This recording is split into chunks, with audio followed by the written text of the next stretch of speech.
కొంతమంది పాలకుర్తికి సంబంధించినటువంటి కొండ గొర్రెలు, పిచ్చి కుక్కలు, నేను పెట్టేటువంటి ఇచ్చేటువంటి స్టేట్మెంట్ల మీద పిచ్చి ప్లేలాపాలు మాట్లాడుతున్నారు. వ్యక్తిగతంగా దూషణలు చేస్తా ఉన్నారు. అరే మీకేమైనా సిగ్గు శరం ఉంటే, మీకేమైనా సబ్జెక్ట్ ఉంటే సబ్జెక్ట్ పరంగా మాట్లాడారా, వ్యక్తిగత దూషణలు కాదు.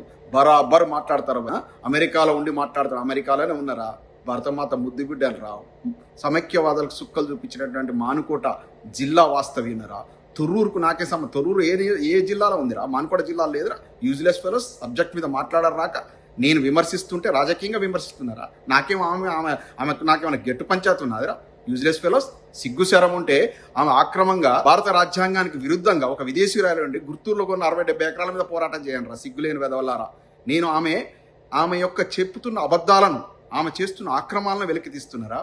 ఇక్కడ అమెరికాకు ఆక్రమంగా వచ్చిందో సక్రమంగా వచ్చిందో తల్లి చేయి పట్టుకొని 10 ఏళ్ళ వయసులో అమెరికాకు వచ్చేసి 50 ఏళ్ళు ఇక్కడ సందు హోటల్ చిప్పలు కడిగి ఆ లక్కిరెడ్డి బాలరెడ్డి అని ఒక నీచుని అండదండతో ఎదిగి ఇబ్బడిగా డబ్బులు సంపాది, ఆ డబ్బులు వెదజల్లి ఇక్కడ సంపాదించుకుందామని వస్తే ఆమె యొక్క సిటిజన్షిప్ని ఎక్స్పోజ్ చేసి ఇవాళ ఆమె కోడలికి ఏం రాజకీయ నేపథ్యం ఉందిరా భయ్? నన్ను అడుగుతున్నారు. నేను రాజకీయంగా చిన్నప్పటి నుంచి చైతన్యవంతమైనటువంటి బిడ్డను రా. నేను ఒక ఎర్రంరెడ్డి వంశంలో పుట్టినటువంటి బిడ్డను రా. ఎర్రంరెడ్డి రక్తం పవర్ తెలవదరా? మీ పాలకుర్తికి నిజంగా మీరు పాలకుర్తిలో పుట్టిన బిడ్డలైతే మీకు ఎర్రంరెడ్డి సంగతి తెలవదరా? నన్ను మట్టుకొని మాట్లాడతారా? నేను ఒక నిజాయితీతో బతికినరా, ఒక చిన్న మచ్చలేనటువంటి వ్యక్తిని రా. వరంగల్ ఎన్ఐటీలో పిహెచ్డి చేసి ఒక సైంటిస్ట్ గా పనిచేస్తున్నటువంటి వ్యక్తిని, ఒక ఇంటలెక్చువల్ నన్ను పట్టుకొని పిచ్చి పిచ్చి ప్రలాపాలు మాట్లాడతారు. సబ్జెక్ట్ లేదు, సన్నాసులకు, అది ఆమె వేసేటువంటి ఎంగిల్ మెతుకులకు, బీర్ బాటిళ్లకు తాగి పిచ్చి పిచ్చి ప్రలాపాలు మాట్లాడుకుంటా, దయాకర్ రావు గారి మీద మాట్లాడుకుంటా, నా మీద మాట్లాడుకుంటా ఏం సాధిస్తారు భయ్? ఇవాళ ప్రజామతం మొత్తం ఏంది? 45,000 మెజార్టీలు గెలిచినటువంటి ఆ పిల్ల చదువుకున్న వ్యక్తి కదా, బీటెక్ చేసింది కదా, ఒక యువ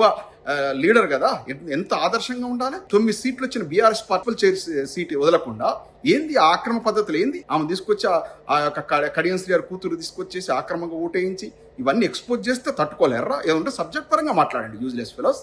ఏందిరా మిమ్మల్ని మీ పేరు ఉచ్చరించడానికి నాకు ఇష్టం అంటే కొండ గొర్రెలున్నా ఎవడో ఆ గొర్రెలు ఎవడో వానికి అర్థమై ఉంటుంది. కొండ గొర్రెలు పిచ్చి కుక్కల్లాగా ఆమె వేసే ఎంగిలి మెతుకులకు, ఎంగిలి బొక్కలకు, అదేవిధంగా బీర్లు దాగి, అద్దాగి, చీపు లిక్కర్ దాగి పిచ్చి పిచ్చి ప్రలాపాలు మాట్లాడతారు. నా గురించి మాట్లాడతారా? ఎర్రంరెడ్డి వంశం గురించి తెలవదురా మీకు? పొగుడితే ఉన్న లాగి పీకిచ్చేటువంటి వ్యక్తులం రా మేము. మాకేం లాభాపక్షతో డబ్బు సంపాదించుకుని రాజకీయాలకు వచ్చిన వాళ్ళం కాదు. నా గురించి మీ రేవంత్ రెడ్డి గారిని అడగండి. తిరుపతి రెడ్డి ఎటువంటి వాడు చెప్తాడు. తిరుపతి రెడ్డి క్యారెక్టర్ ఏందో చెప్తాడు. పిచ్చి పిచ్చి మాటలు మాట్లాడద్దు. Useless fellows. ఏదైనా సబ్జెక్ట్ మీద స్పందించండి. ఏ స్థితికి పట్టుకొచ్చారు రావను? డబ్బులు తీసుకొచ్చి రాజకీయం చేద్దామని వస్తే ఇవాళ సిటిజన్షిప్ ఉన్నదని చెప్పి అబద్ధాలు ఆడి కాంగ్రెస్ పార్టీ మోసం చేద్దామంటే ఎక్స్పోజ్ చేసి టికెట్ రాడేపడి చేసి ఇవాళ ఆమె కోడలు ఒక చిన్న పిల్ల పక్కన ఒక అటెండర్ స్థాయికి దిగదార్చిన, బ్యాగులు మోస్తా ఉంది. పక్కన బ్యాగులు అత్త నిలబడితే కోడల పక్కన మామూలు ఒక అటెండర్ లాగా నిలబడేట్టు చేసిన. ఇంకా అంతకంటే ఏం కావాలి? రాజకీయంగా నీ సక్సెస్ అయినా డబ్బులతో రాజకీయం చేయలేవు. నీ స్థితి ఇదని చూపించిన భారత పౌరున్నై ఉండి నేను రాజకీయం చేయొద్దురా? విదేశీ రాయలో వచ్చేసి పాలకుర్తిలో లా అండ్ ఆర్డర్ డిస్ట్రిబ్యూట్ చేస్తే ఆమె రాజకీయం చేయొచ్చా? ఝాన్సీ రెడ్డి అది విమర్శిస్తే మీకు కోపం వస్తుందా?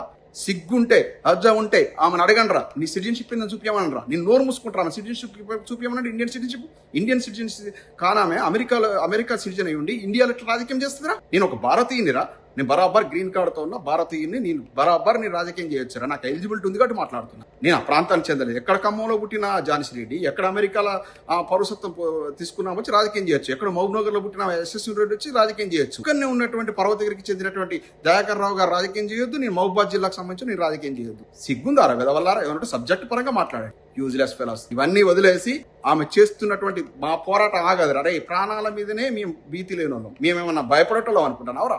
మీరు డబ్బు సంపాదించుకుని రాజకీయాలకు వస్తే మేము ఆక్రమణ చిన్న మచ్చ చూపించండి నా రాజకీయ జీవితంలో. Useless fellows. ఇట్లాంటి వ్యక్తులను మీరు సపోర్ట్ చేయాల్సింది విమర్శిస్తారా? అవలాగాలరా? అదో దిక్కుమాల పార్టీ, అదో కాంగ్రెస్ పార్టీ. ఆ పార్టీలో మీరు తోటా మోటా లీడర్లు మామూలను నన్ను దయాకర్ రావు గారు విమర్శిస్తే పెద్దోళ్ళు అయ్యాం అనుకుంటున్నారు. అవలాగాలరా? ఆమె ఏంది? ఆమె కెపాసిటీ ఏంది? ఇక్కడ పసంద్ దోశలు చిప్పలు కడిగిన ఆమె ఝాన్సీ రెడ్డి. ఆమె మీకు కావచ్చు, ఆమె వేసే ఎంగిల్ బొక్కలు మీకు కావాలి కావచ్చు. అందుకే మాట్లాడుతున్నారు. Useless fellows. సబ్జెక్ట్ మీద స్పందించండి. ఇకనైనా ఇట్లాంటి వ్యక్తిగత దూషణలు చేస్తే ఆమె ఇప్పటికీ దిగదార్చారు. వాళ్ళను రాజకీయం పూర్తిగా దిగదారిపోయారు.